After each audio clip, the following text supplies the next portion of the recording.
வஞ்சகாவி. நல்லா புரிஞ்சுங்க, வஞ்சகாவினா ஏமாத்துறாவி. ஸ்தோத்திரம். நல்லா கீழ்படுகிற மாதிரி இங்க ஆக்டிங் பண்ணிட்டு வெளியே போனோடனே உங்களால என்ன பண்ண முடியாது, கீழ்படியவே முடியாது. அதனால தயவு செய்து நீங்க ஆண்டோட சமூகத்துல பாஸ்டிங் போட்டா தான் இந்த பிசாசெல்லாம் போகும்னு சொல்றாரு ஆண்டவர்.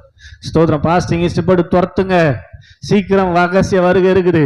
கைவிடப்பட்டுட்டா கஷ்டம், கைவிடப்பட்டுட்டா கஷ்டம். ஆமேன்னு சொல்லுங்க. அல்லேலூயா. சத்தம் அல்லேலூயா. ஆமா ஸ்தோத்திரம். கைவிடப்பட்டா கஷ்டம். ஸ்தோத்திரம். அதனால ஸ்தோத்திரம், நீங்க ஆண்டுடைய சமூகத்துல வருகிற உண்மையாய் வருகிற நீங்கள் வஞ்சக ஆவியினால பிடிக்கப்பட்டிருக்கிறீர்கள்ன்றதுல கொஞ்சம் தெளிவில் இருங்க.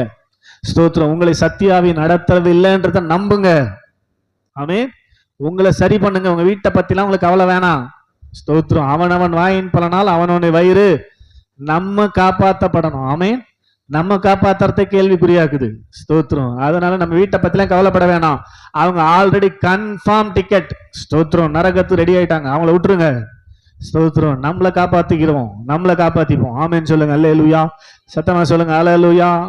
அவங்கள காப்பாத்த போய் நம்மள மாட்டிக்க கூடாது. ஸ்தோத்திரம். ஆமேன்னு சொல்லுங்க. அல்லேலூயா. அதனால நம்ம தெளிவா இருக்கணும். நமக்குள்ள இருக்குது நடத்துவது வஞ்சகாவி என்பதை உணர்ந்து சரியானபடி அதை கிளியர் பண்றதுக்கு உங்களை ஒப்பு கொடுங்க. கர்த்தர் உங்களுக்கு ஆசீர்வாதமான எதிர்காலத்தை வைத்திருக்கிறார். கையை தட்டி ஆமேன்னு சொல்லுங்க. அல்லேலூயா. அல்லேலூயா சொல்லுங்க. அல்லேலூயா. இப்ப போய் ஜெபிச்ச உடனே ஆண்டவர் இரக்கமுள்ளவராய் இருந்தபடினாலே, எப்பா நான் சொன்னதை நீங்க சரியா செய்யலப்பா, ஒழுங்கா எனக்கு செவி கொடுக்கலப்பா. எரிகோவில் நீங்க பிரவேசிப்பீங்க. அப்படி பிரவேசிக்கும் போது வெள்ளி பாத்திரங்கள் தங்க பாத்திரங்களை மாத்திரம் எடுக்கணும். அது கர்த்தருடைய பொக்கிஷத்துக்கு வரணும், சர்ச்சுக்கு வரணும், ஆலயத்துக்கு வரணும். மற்றது எதையும் என்ன பண்ணக்கூடாது, நீ எடுக்க கூடாதுன்னு சொல்லி தானே உங்களை அமைச்சேன், அனுப்பினேன்.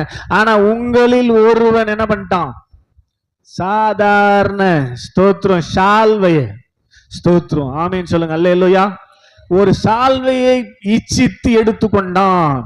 அதனால என்னால உங்க கூட இருக்க முடியல, நான் உங்க கூட இல்லாதனால உங்களால ஜெயம் பெற முடியலன்ட்டார். ஆமேன்னு சொல்லுங்க. அல்லேலூயா.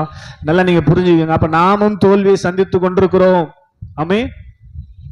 கீழ்ப்படியாமையிலிருந்து வெற்றி பெறணும். வெற்றி பெற்றிருக்கிறோமா? கொஞ்சம் யோசித்து பாருங்க. தேவ சமூகத்துக்கு நேரத்தோடு வரணுன்றது கீழ்ப்படிந்தால் நடக்கும். ஸ்தோத்திரம். நேரத்தோடு வரமா? ஸ்தோத்திரம். 7 மணிக்கு சர்ச்சுன்னு சொன்னேன், இன்னைக்கு எத்தனை பேர் 7 மணிக்கு வந்தோன்னு பாருங்க. அப்ப கீழ்ப்படியாமை நம்மை ஜெயித்து கொண்டிருக்கிறது, அதை நாம ஜெயிக்கணும். ஆமே. புரியுதா இல்லையா உங்களுக்கு? கீழ்ப்படியாமை உங்களை ஜெயித்து கொண்டிருக்கிறது. ஆனுடைய வசனத்துக்கு, ஆனுடைய வார்த்தைக்கு, தேவனுடைய மனுஷனுடைய வார்த்தைக்கு உங்களால் கீழ்ப்படிய முடியல, அது ஜெயிக்குது. பிசாசு ஜெயிக்கிறான், நீங்க ஜெயிக்க முடியல. ஆமேன்னு சொல்லுங்க. அல்லேலூயா. ஸ்தோத்திரம். காரணம் என்ன? உங்களுடைய இச்சை.